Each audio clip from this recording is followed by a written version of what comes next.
Hey y'all, I'm Female Warrior. And this is Non-Binary Warrior. Today we're going to be talking about how to stay motivated to continue exercising long term. We wanted to make a quick video to introduce ourselves and because y'all were so enthusiastic about a YouTube channel. What helps me to stay motivated personally is doing exercises that I enjoy or love doing. So for me that means martial arts and some core exercises such as push-ups and planks. As you guys have been following my blog, you know I talk about push-ups and planks a lot. That also means doing exercises that keep me healthy, so that basically boils down to physical therapy for me.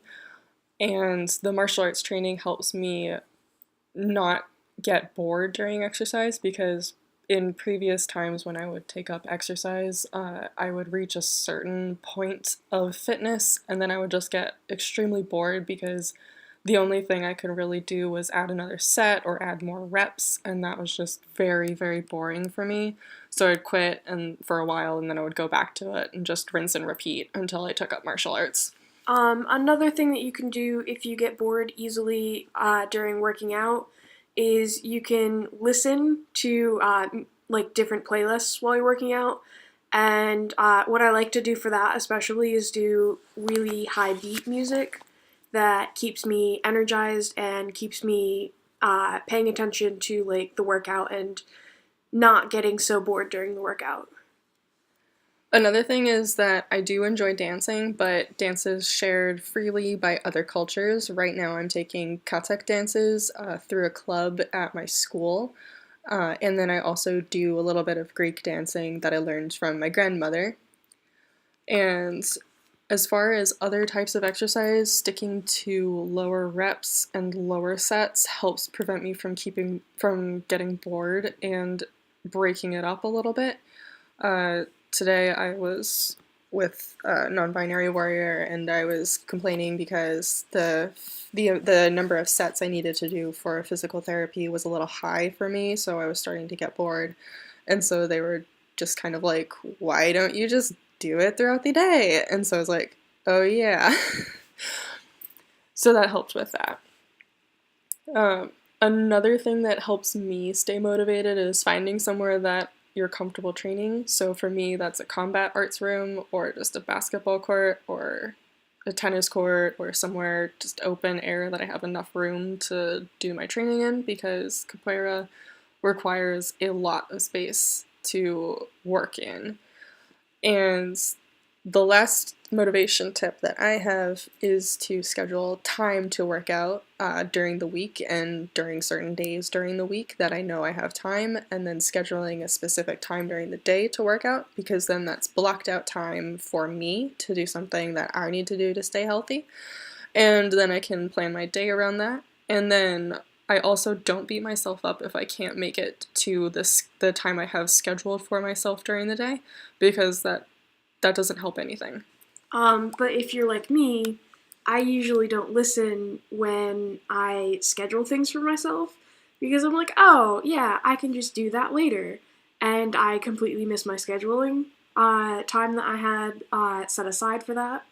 So what I like to do is just go to classes instead, like martial arts classes, because then there's more of a set structured time that I can't just say, oh, I'll just go to that later, because there is no later. This is the class. Either I go now or I don't go at all. So it's a little bit easier for me to actually make myself go to classes than it is for me to make myself actually work out at a specific time. On that note, if you're nervous about going to class or working out in front of people, it can be really helpful to go with a friend. Female Warrior and I work out together a lot, and the first Aikido class that I went to, I actually went to with her, which helped me be comfortable enough in the class to actually want to continue going. Comfort is a huge point of or not point. Comfort is really important in working out. As she was saying earlier, you need to find somewhere where you're comfortable training.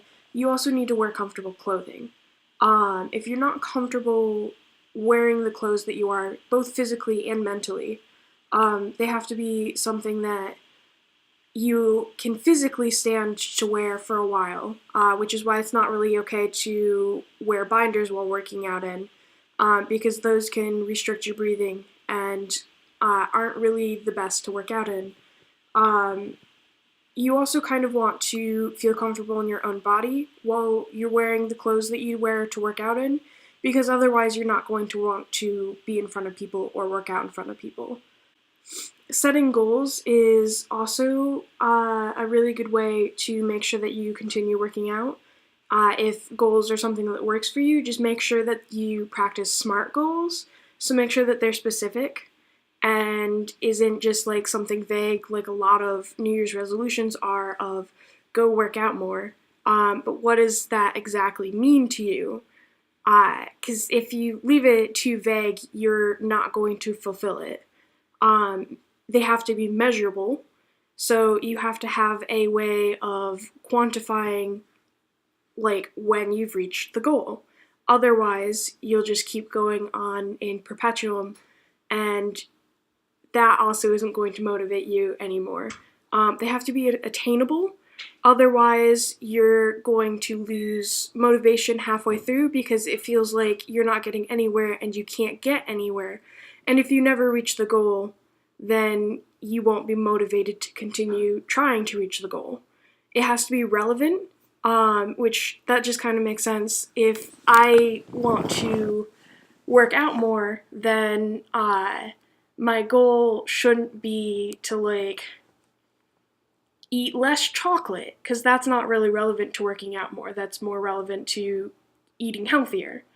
And they should be time bound, is part of SMART goals, but this isn't necessarily the best option for like working out, because if it's time bound, then you're more likely to push yourself harder than you should be, and you might end up trying to strive for a goal last minute that you can't reach and injuring yourself because of it. This is kind of going back to something I talk about on my blog a lot, about how everyone's progress is different. So this is also another reason why you shouldn't use time-bound for workout goals, because your progress is going to be different, and you might not have as good of an idea of how quickly you can progress through something, especially if you're first starting out. So that's just something to keep in mind, is that just be happy with your own progress, whether or not that is slow or fast. Don't compare yourself to others in terms of progress, only compare yourself to yourself. So if you can do push-ups without shaking, and you couldn't do that, say, a month ago, then that's progress for you. Another thing to keep in mind with that is with martial arts, sometimes you think that there should be a timetable, and you can't really force a timetable onto martial arts. An example of this being somebody that was in our Aikido class asked how long it would take to get the first belt. And our sensei told him, it takes usually at least 20 hours before you're ready to take the first test. But then that kind of makes the goal, oh, I need to practice for 20 hours, instead of, oh, I need to practice Aikido enough so that I'm good enough to be asked to take this testing. And it takes the focus more off of actually getting better and bettering yourself, and pushes it more onto, I just have to make sure that I practice for long enough. And that's all that we have for you guys today. I hope you enjoyed this video. Please like and subscribe to our new channel, and we'll be posting more videos later. We're going to be figuring that out soon. So, yeah. So I'm non-binary warrior, keep being you. And I'm female warrior, be iron. See y'all.